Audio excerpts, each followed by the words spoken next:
Minglava Advanced Excel တန်းကိုကြိုးစားပါတယ်ဒီ Excel အတန်းမှာ formula တစ်ခုမှမရေးခင်တို့ရဲ့အလုပ်လုပ်တဲ့ workspace လေးကို set up လုပ်ပေးအောင် professional Excel သုံးတဲ့လူတွေအနေနဲ့ကတော့ဟို beginner Excel သုံးတဲ့လူတွေလို့မဟုတ်တော့ပါဘူးမြန်ဆန်ဆန်နဲ့အလုပ်ကိုလုပ်နိုင်အောင်လို့အဆင်ပြေဆုံး workspace လေးတစ်ခုရအောင်တို့ဖန်တီးပါတယ်ပြီးတဲ့အခါမှာ mouse ကိုလည်းအများကြီးမသုံးတော့ပါဘူး keyboard ကိုပဲပို့ပြီးတော့သုံးပါတယ်အဲ့တော့ပထမဆုံးနော် Excel ကိုမြန်ဆန်ဆန်နဲ့အသုံးပြုနိုင်ဖို့ customize လုပ်အောင်အဲ့တော့တို့ရဲ့ screen ရဲ့အပေါ်ဆုံးမှာ quick access toolbar ကိုတွေ့ရပါတယ်တို့ကအပြင် QAT ဖြစ်တယ်ဒီ quick access toolbar မှာခုလောလောဆယ် command လေးသုံးခုရှိတယ် save ရယ် undo ရယ် redo ရယ်နော်ဒီမှာတော့လုပ်လို့မရရင်တော့သူ main နေလိမ့်မယ်ပြီးလို့ရှိရင်ဒီဘက်ချမ်းမှာမြားထိတ်လေးရှိတယ်အဲမြားလေးနှိပ်ချင်အဖြစ်ဒီ quick access toolbar ထဲမှာတခြားသော tools တွေကိုလိုချင်တဲ့ tools တွေထည့်လို့ရတယ်နော်ဒီမှာတော့အခုလောလောဆယ် tick လုပ်ထားတဲ့သုံးခုကတော့ခုနသုံးခုဖြစ်တယ်တခြားဟာတွေလည်းတို့ထည့်ချင်လဲဒီကနေ tick လုပ်ပြီးလိုက်ရတယ်ဒါမှမဟုတ်ဒီထဲမှာအပေါ်ပိုင်းမှာပေါ့နော်ပြမထားတဲ့ command တွေလည်းရှိတတ်ပါတယ်အများကြီးရှိပါတယ်အဲ့တော့တို့ more command ဆိုနေလိုက်အောင် more command ဆဲမှာဒီမှာ quick access toolbar ထဲမှာအခုလောလောဆယ်ရှိတဲ့ခုန၃ခုအပြင်တခြား command တွေထည့်ချင်ဒီကနေယူပြီးထည့်လို့ရတယ်တော့ဒါက popular commands command တွေအားလုံးကိုတွားပြီးတော့ကြည့်ချင်တော့ all commands ဆိုတော့ခုအစအနေနဲ့လက်ချင်တဲ့အနေနဲ့ data validation ဆိုတဲ့ tool ဆိုတော့ယူပေးအောင် data validation ဆိုတော့ ABC လိုက်စီထားဖြစ်တယ် data validation ဆိုတော့ဒီကနေလိုက်ရှာရအောင်ဟုတ်ပြီ data validation ဒီမှာတစ်မျိုးရှိတယ်နောက်ထပ်တစ်မျိုးလည်းရှိပါတယ်ဒီမှာတော့ရွေးကြတွေပါရှိလိမ့်မယ်အဲ့တော့ကြိုက်တဲ့တစ်ခုကိုယူပြီးထည့်အောင် click ပြီးတော့ဒီမှာ add ကိုနှိပ်လိုက်မယ်ဆိုရင် data validation ကဒီမှာရောက်လာမှာဖြစ်တယ်အဲ့တော့ okay ကိုလည်းနှိပ်လိုက်ရောဒီ quick access toolbar ထဲမှာ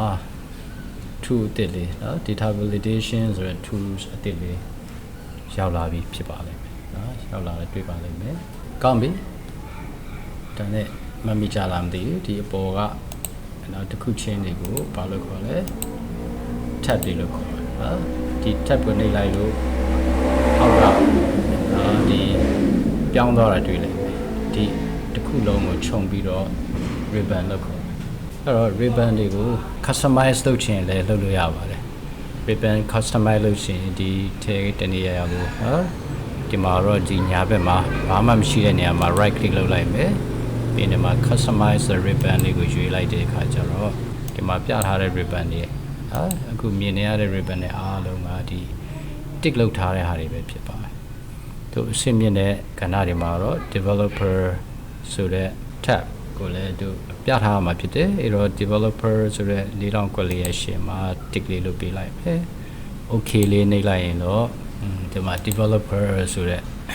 tab လေးအသစ်ပေါ်လာတာဖြစ်ပါတယ်ကျောင်းသားတွေအနေနဲ့ဒီနှစ်ခုလုပ်တာပြလုပ်ကြည့်ပါဦးပြန်ပြောရမယ်ဆိုရင်ခုန data validation ဆိုတဲ့နော် tools တွေကိုတို့ quick access toolbar ထဲမှာထည့်လိုက်တယ်ပြီးသွားတဲ့အခါမှာ developer ဆိုတဲ့ tab တွေကိုလည်းတို့tick လုပ်ပြီးတော့ဒီမှာလာပြီးတော့ပြထားပေးလိုက်တာဖြစ်ပါတယ်တို့ရဲ့ workspace တွေကို set up လုပ်ပြီးဖြစ်တဲ့အခါအခု navigation နဲ့ပတ်သက်ပြီးတော့ဆက်ပြီးလေ့လာရအောင်တကယ်လို့တို့ရဲ့ worksheet ထဲမှာ data တွေအများကြီးရှိခဲ့မယ်ဆိုရင်တို့ဟိုအပေါ်ရွှေ့ဒီအပေါ်ရွှေ့အောက်ရွှေ့ပဲရွှေ့ညာရွှေ့အဲ့ဒီ mouse ဘိန်းလေးလှည့်ပြီးတော့ scroll လုပ်ပြီးတော့ရွှေ့မယ်ဆိုရင်အချိန်အကြာကြီးကြာတတ်ပါတယ်အဲ့ဒီခါမှာတို့အခု shortcut လေးကိုသုံးချင်အပြင်အချိန်တက်တောင်လုပ်လို့ရတယ်ဥပမာတို့ A1 ဆိုတဲ့ cell ကို click လိုက်မယ်ဟိုအောက်ဆုံးကိုသွားချင် control ခလုတ်နဲ့ down arrow နဲ့နှိပ်လိုက်နော်အဲ့ဒါဆိုရင်အောက်ဆုံးရောက်သွားမှာဖြစ်တယ် ပေါ်ဆုံးပြန်သွားချင်တော့ control ခလုတ်နဲ့ up arrow ကိုနှိပ်လိုက်နော်အပေါ်ဆုံးပြန်သွားမှာဖြစ်တယ်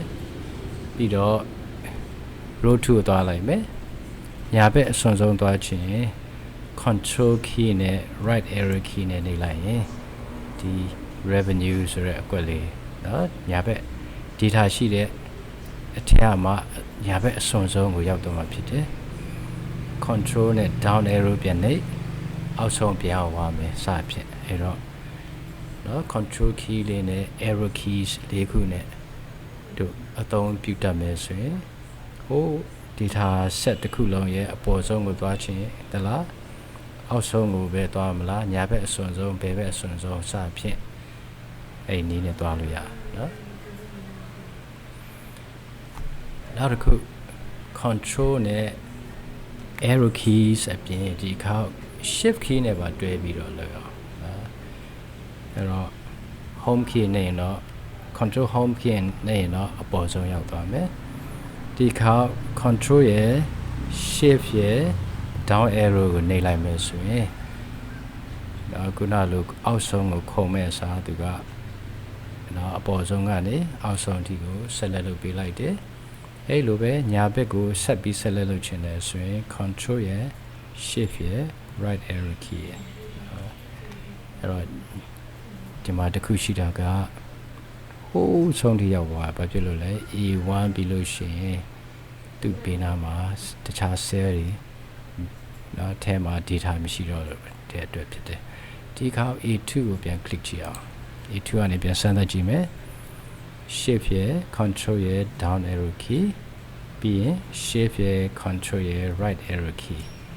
အဲ့လိုနည်းနဲ့တို့မြန်မြန်ဆန်ဆန် mouse မသုံးဘဲနဲ့ဆက်လက်လုပ်လို့ရတာဖြစ်ပါတယ်ကောင်းပြီတို့တွေလေ့လာခဲ့တဲ့ customizing quick access toolbar and ribbon ပြီးသွားတဲ့အခါမှာ mastering keyboard navigation ဆိုတဲ့အချက်နှစ်ချက်ကExcel ကို professional ဆန်ဆန်အသုံးပြုနိုင်ဖို့အခြေခံကြတဲ့အရာတွေဖြစ်တယ်အဲ့တော့ဒီ shortcut တွေနဲ့ကျွမ်းကျွမ်းကျင်ကျင်အသုံးပြုနိုင်ဖို့မမိနိုင်ဖို့ကောင်းမွန်လေ့လာထားပါ